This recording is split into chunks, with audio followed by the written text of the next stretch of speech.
Tapi kenapa saya menerima Yesus? Kejadiannya ketika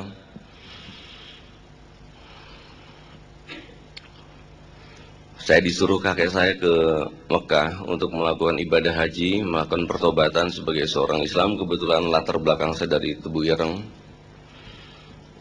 Di sana saya jatuh lumpuh. Ibu saya, anak saya bilang rindu sama adik saya. Kamu banyak dosa ini. Kamu harus betul-betul bertobat, karena ini kamu lumpuh sekarang. Kamu harus minta maaf. Memang kelihatan semua yang pernah saya bunuh. Karena kebetulan memang cita-cita saya dari kecil ingin jadi pembunuh yang baik, yang gak ketahuan. Jadi kalau Pak Tony bilang ada orang Kristen disantet nggak mempan, mungkin bener aja. Jadi kalau kebetulan saya dapat order nyantet orang Kristen, saya terpaksa nembak orangnya gitu, saya datangin malam-malam. Karena baru mempan gitu.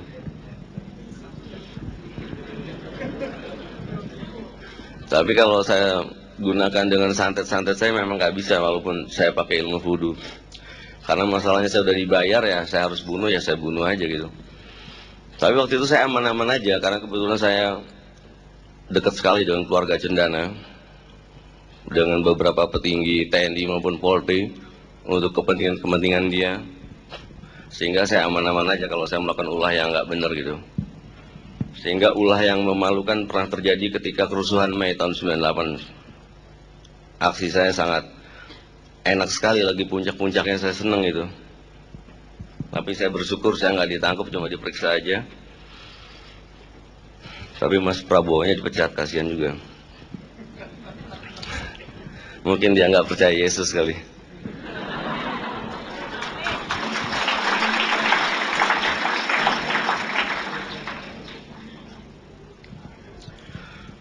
Jadi di Mekah saya lumpuh dan sebagainya. Akhirnya rombongan tiga utama yang membawa saya, keluarga ibu saya, karyawan saya melihat bahwa tangan kanan saya seperti ada yang menggandeng. Itu di kursi roda waktu saya muterin Ka'bah. Jadi semua berbisik. Ibu saya terutama membisikkan kepada saya dengan bilang istighfar. San, kamu jangan pakai ilmu-ilmu kamu lagi. Loh, aku ini lagi baca-baca doa yang kakek kasih, aku bilang itu. Ibu kalau nggak salah lihatnya ada Yesus yang gandeng kamu. Semua bilang begitu, tapi saya nggak percaya kan. Cuma saya merasa tangan saya mengangkat memang. Saya protes karena saya nggak ngelihat. Ketika saya mencoba sholat subuh lagi, saya baru bisa melihat kepala saya ada yang memegang, dan saya baru melihat. Saya tahu Yesus karena saya pernah main ke rumah teman saya yang orang Kristen, ada gambarnya gitu. Jadi kayak begitu saya tahunya. Hanya saya takjub saja karena begitu bening, begitu agung sorot matanya melihat saya. Dan saya juga tidak sadar kalau saya sedang berdiri dari kursi roda saya. Saya nggak tahu, jadi saya berdiri.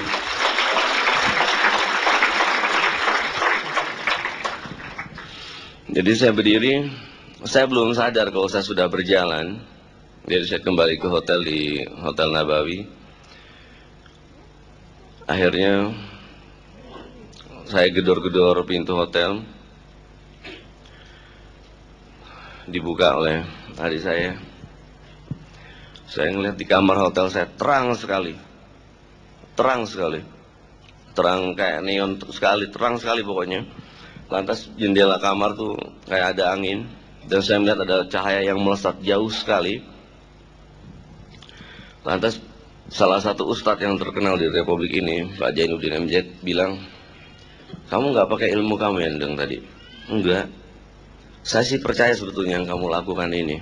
Tapi tolong kamu nanti jangan pindah agama ya.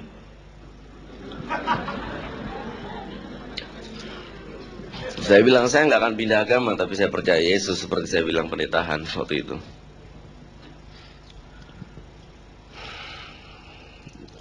Lagi makan pagi, mereka bilang, Mas Gendeng, ilmunya udah dibuang semua. Ya udah, saya nggak mau udah nggak pakai baca-baca mantra lagi. Saya udah nggak ngomong-ngomong dengan ilmu-ilmu hitam saya lagi. Karena kebetulan saya sebagai penyantet, saya nggak pernah menggunakan ilmu-ilmu di Indonesia. Karena waktu ayah saya kena santet oleh kawan kerjanya dan saya balikin santetnya dan mati, saya ketakutan, nggak keruan, tapi akhirnya saya belajar santet. Itu saya nyaris keliling Indonesia di 16 provinsi dengan 58 guru. Itu saya nyaris diajarin bagaimana menjadi penipu yang baik sebagai paranormal. Jadi ya saya jalani lah. Yang penting dia percaya kena santet, dia percaya sudah diobati santetnya hilang oleh saya dibayar. Tapi sebetulnya saya ngebohongin.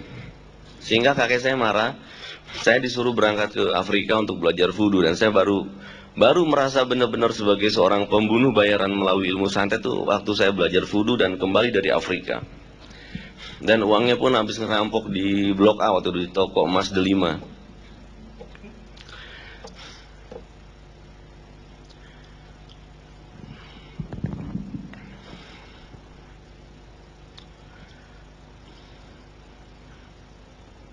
Perjalanannya berat sekali ya, saudara-saudara. Saya harus percaya Yesus dan sudah diekspos di media juga.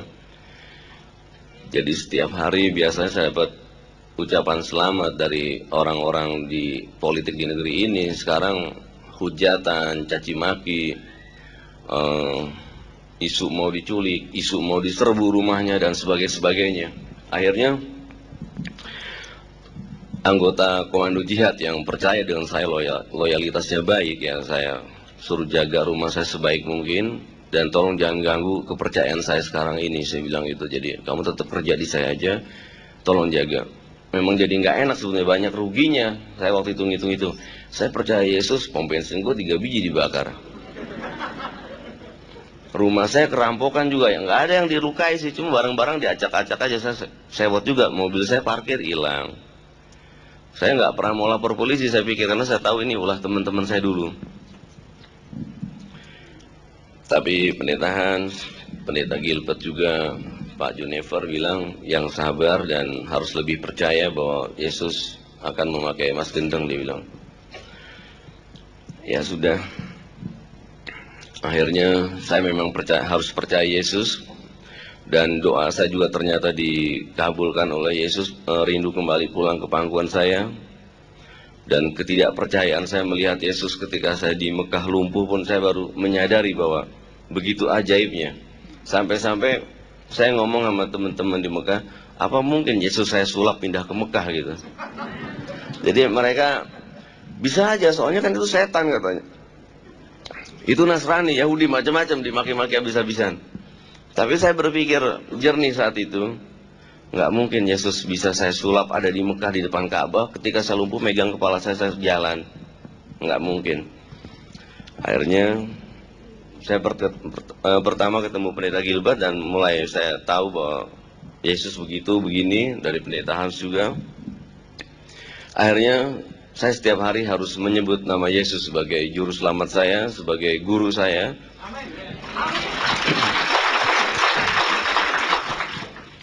Dan semua itu diikuti oleh ibu saya, juga akhirnya adik saya juga ikut. Akhirnya Rindu juga mulai baca-baca buku Kristen dan dia bilang, kalau gitu Yesus baik ya, nggak seperti teman aku bilang di Tebu Ireng katanya, Yesus tuh bohong katanya, macam-macam. Saya bilang, ayah selalu memanggil nama Yesus supaya Rindu cepat pulang dan nggak ada apa-apa. Dan memang terus Rindu pulang ke rumah, saya senang sekali. Cuma 2 minggu ini juga saya lagi sedih karena ada kelompok yang sangat kuat di Republik ini sedang mengundang saya untuk melakukan praktek voodoo lagi untuk kekuatan elit politiknya. Karena itu saya sedang tidak di Bogor, tapi di salah satu tempat di Jakarta yang saya pikir cukup aman. Saya juga minta doanya supaya saya jangan ke sana lagi, karena saya memang tidak mau ke sana. Jadi anak-anak saya juga terpaksa harus dikawal lagi kayak anaknya menteri, padahal saya pikir nggak perlu. Cuma saya karena trauma kejadian kemarin sangat tidak enak sekali, karena kebetulan juga saya dulu suka nyulik-nyulik orang. Jadi ya saya terima sebagai hukuman. Mudah-mudahan nggak terjadi lagi. Saya cuma memohon sangat berat sekali dalam 2 minggu ini ya. Nggak setiap hari, Mas Gendeng udah gabung lagi, pakai ini, orang ini singkirkan. Karena waktu ikut sama keluarganya Pak Harto, Mas Gendong nih orang nggak beres, bikin sakit, bikin lumpuh, enak dapat duit ya. Lagi aman saya kan, kalau pas orang Kristen yang mau santet, pejabatnya terpaksa saya tembak, saya racun. Karena kebetulan pernah juga salah satu pejabat petinggi Kristen, jadi terpaksa saya harus racun. Saya datang ke kantornya dengan dalih macam-macam, sudah diatur sedemikian rupa, ya mati-mati juga. Saya senang, yang penting saya dibayar pada saat itu. Tapi sekarang tidak saya lakukan, saudara-saudara, karena saya begitu percaya dan begitu sangat yakinnya Yesus sebagai juru selamat saya. Itu aja Pak Hans ya. Saya terima kasih saudara-saudara, karena kebetulan lagi rada kurang enak badan ini saya. Saya terima kasih. Selamat malam. Kita harus mengucapkan selamat ulang tahun kepada Ki Gendeng Pamungkas 2 hari lagi, tanggal 14. Tanggal 14 Oktober ini dia berulang tahun. Dari jemaat CFC memberikan sebuah tanda kenang-kenangan saja. Selamat ulang tahun buat Ki Gendeng Pamungkas. Sebuah buku kehidupan. Sudah tahu itu sesudah turun dari Mimo bersaksi itu anaknya diculik sudah. Dan 4 bulan itu dibawa ke markas mereka itu. Dan kita berdoa tanggal 6 di GBI Betani di Surakarta, tanggal 7 kita berdoa di GBI Betani di Jogja.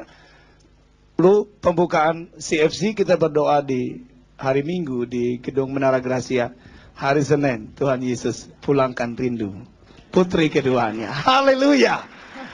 Kita doa terus saudara. Saya kira Pak Eko berdoa dan kita semua berdoa. Angkat tangan saudara ke depan. Angkat tangan saudara ke depan. Saudara, kita akan nyanyikan sebuah lagu dulu. Umur panjang di tangan kanan, di tangan kirinya kekayaan dan kehormatan sampai selamanya.